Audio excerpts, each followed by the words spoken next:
Hello, my wonderful viewers, and welcome to another episode of Betty Adams Overanalyzes. Today we are going to take a fully spoilery look at Chapter 57 of Kaiju number 8. This chapter was interesting. It gathered up a tangle of plot threads that are left over from the previous chapters and laid them all out so we could see the pattern of the weave. We get to look at the relationships between the divisions, Kafka's new position in the Defense Force, the restructured hierarchy of the Defense Force, and does that raise some questions about previous chapters, what various Kaiju's goals are, and what number 9 is up to. But before we get into all those juicy spoilers, I'm going to give you a chance to click away if you don't want spoilers yet. You can go check out the links below my video to get yourself a copy of Humans Are Weird. I have the data, and Humans Are Weird, we took a vote. Now available in large print from Amazon and Barnes & Noble, so go check that out if you want to avoid the spoilers. And alrighty! Ooh, the rivalry. One thing that this manga gets right is the psychology of modern warfare. Back in the day, war was fought usually by the experienced, especially in the upper levels of militaries. You didn't get to be a knight without decades of experience. The old sailing ships had an average age in the 40s. Experience told on the old-fashioned battlefield.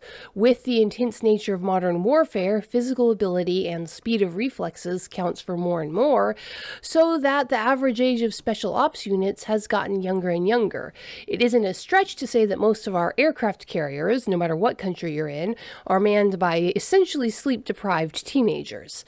This carries a certain psychological reality with it. You put a bunch of young, hot-blooded, and highly competent, intelligent kids together in a stressful situation, and there's going to be some intense competition. Especially in the higher levels of these elite divisions, you're looking at kids who were not only the smartest kids in their grade school, they were probably the smartest kids in their high school, and probably the smartest kids in any university they attended. And then they're now all thrown together where they're just average. In most traditional human cultures, there was always a natural hierarchy arranged by age.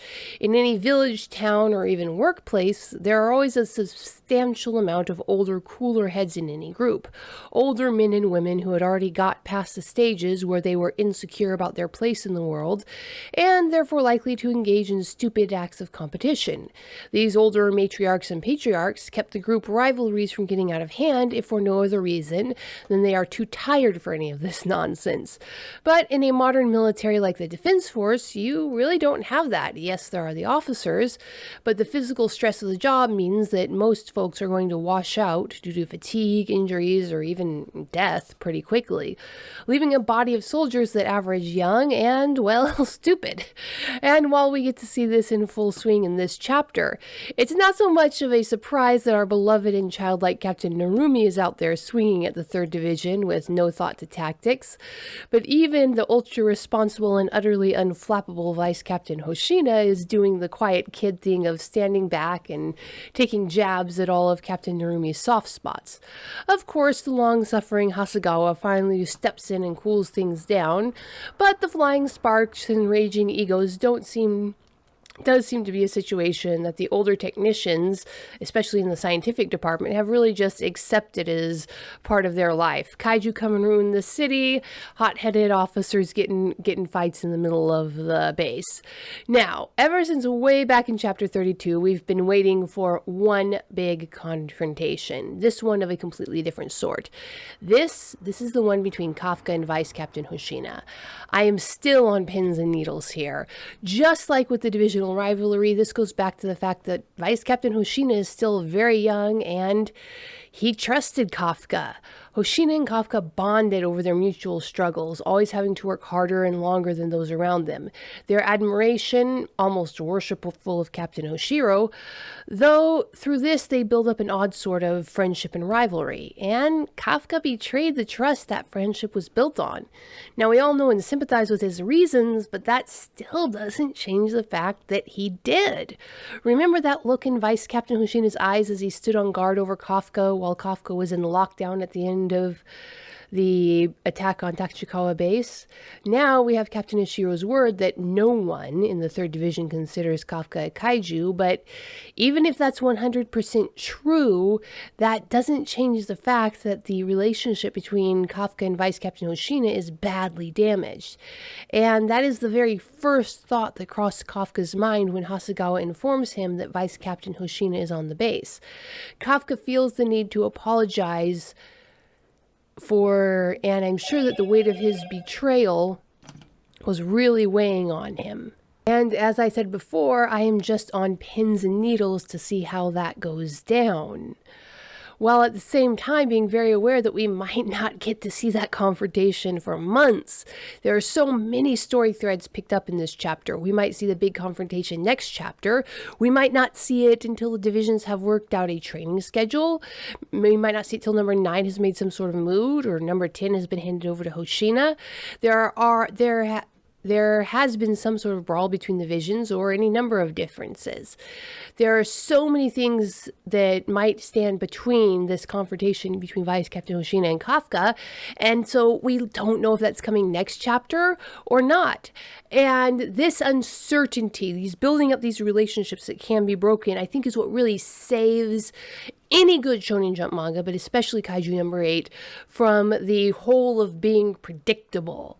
Because our main characters are protected by plot armor, they're not gonna die.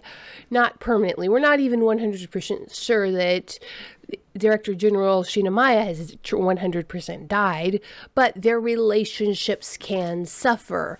And we genuinely don't we got that glimpse of what the relationship between Kafka and Vice Captain Hoshina might have been, and we genuinely don't know if their relationship will ever achieve that potential because of the betrayal of trust. And so Matsumoto sets up these relationships as proxies for people. The people can't die, but these relationships can, and we don't know how it's going to fall out, and it's driving me mad, I tell you, mad. And then number 9, we know what he's up to now. He's building an army, as he said, but what will be his next move, and why has he chosen to form his body so tightly around the shape of General Director Shinamaya when he could have had that more kaiju-esque looking like number 2 shape? Is it psychological? Is he trying to deliver a greater blow to the most powerful operatives that the defense force can field? Is it just the result of the natural forces Kaiju number 9 is acting under? What is going on here? Meanwhile, we are still waiting for Reno to hop back into the story. Remember Reno? Possibly Kafka's best friend, the secondary the story utterly revolved around in the beginning? The guy who was so suspicious we were thinking he might be a kaiju himself? That guy? What's his role in the upcoming chapters? I guess we have to wait to find out until next week, but I am burning with anticipation. So while we wait, you can go check out my books to keep you entertained. Hit that link below the video for a copy of Humans Are Weird. I have the data, and Humans Are Weird, we took a vote. And remember, this video and all of my other videos are now up on BitChute, which is an older YouTube competitor, Rumble, which is kind of newer, and Odysee, which is also newer. And all of these videos will be up on all 4 sites: YouTube, Rumble, Odysee, and BitChute. And you can go check those out if anything happens to my channel here on YouTube. Go check out the links, and peace out, my wonderful viewers. Humans Are Weird, we took a vote, and Humans Are Weird, I have the data. 2 books in a series of human absurdity. Go check out these short story collections. What will our little green friends think of us when we finally do make it to space?